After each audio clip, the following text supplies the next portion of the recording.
workouts, and they're bringing their lunches with them so they don't have to leave the gym in the afternoon. You know, I mean, guys are taking this sport so serious, and you can see the difference in skill level from 5 years ago to now. You know, the athletes that are out there now are just phenomenal, and you could, you know, obviously they put the time in. So that's what it takes. It takes time. It takes a lot of dedication. Would you what would you say is obviously your strongest point of your game is wrestling? You've come from quite a strong wrestling background.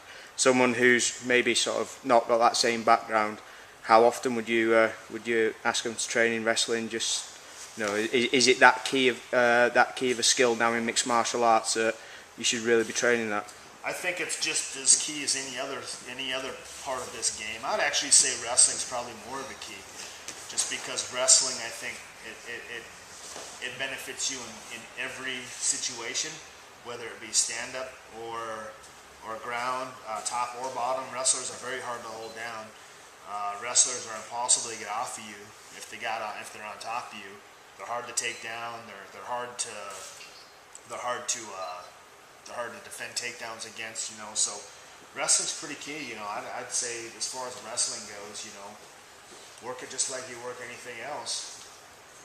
Whatever, you know, however many days you do jiu-jitsu, you should be working your wrestling just as many, or your boxing just as many. You're obviously well known for your conditioning, being immortalised with the UFC coming around and following around for a day.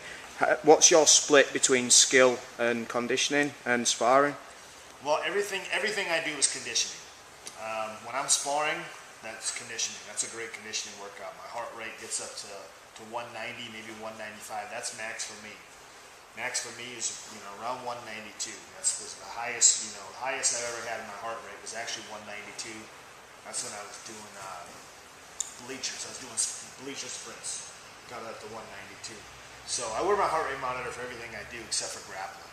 You can't wear it when you grapple. I wear it as a tool to tell myself how hard I'm working. And like I said, every exercise you do besides drilling's not a conditioning exercise, but that's more something that you do during your downtime. But so every exercise you do is conditioning, hitting pads, conditioning, sparring, conditioning. Grappling on the ground, conditioning, and then I work with my conditioning coach specifically on my conditioning caveman type stuff. I do that twice a week when I'm training for a fight. Last question I've got anyway. There's a lot of talk about the elevation mask, and that's obviously something that you're keen on. How do you think it really makes that much of a difference to your conditioning when you're training? I started using the training mask before I fought BJ, probably about a month before I fought BJ. I started using it, and I did feel a big difference. At that point in time, the training mask wasn't really specifically the training mask at that point in time. It was just a gas mask that we had at the gym.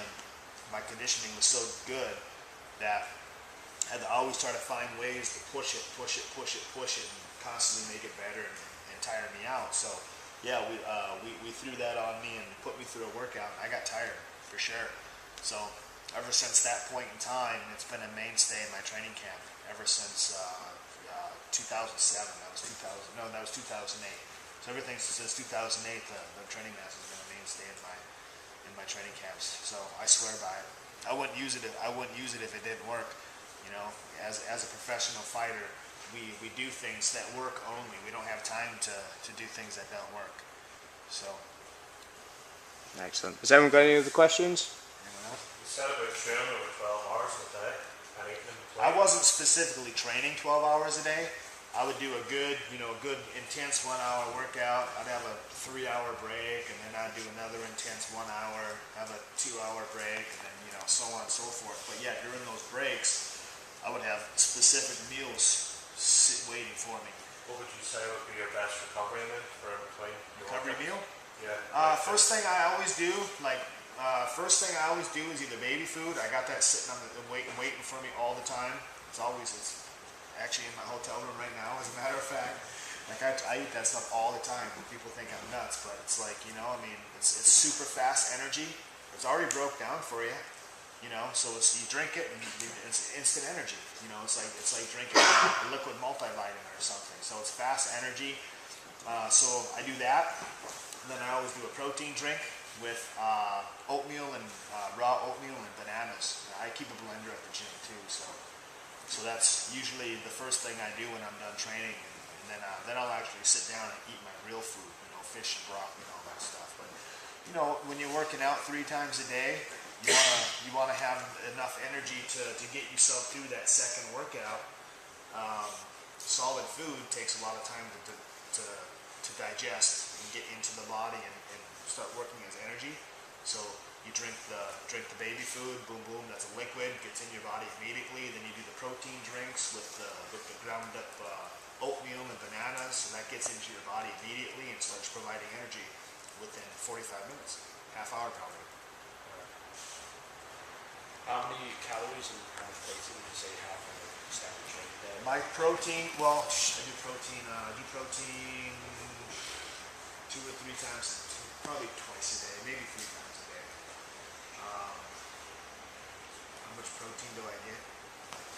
Maybe 140 to 150. You know, they say you need 1 gram of protein per pound of body weight, and I walk around at 175. I can't get myself up to 100 grams of protein.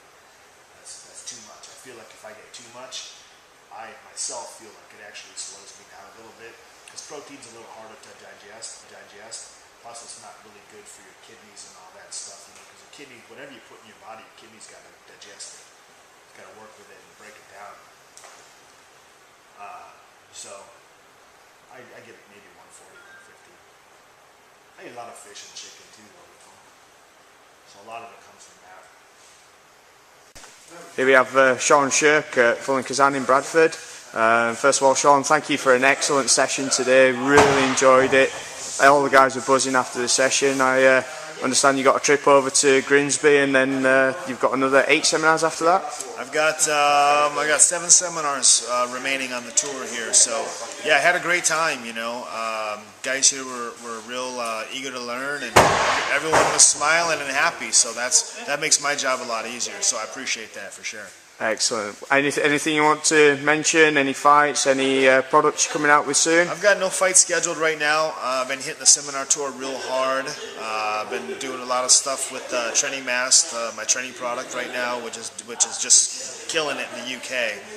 We've got some real good distributors and a lot of people here in the UK using the Training Mask, so I appreciate that as well. So that's all I got.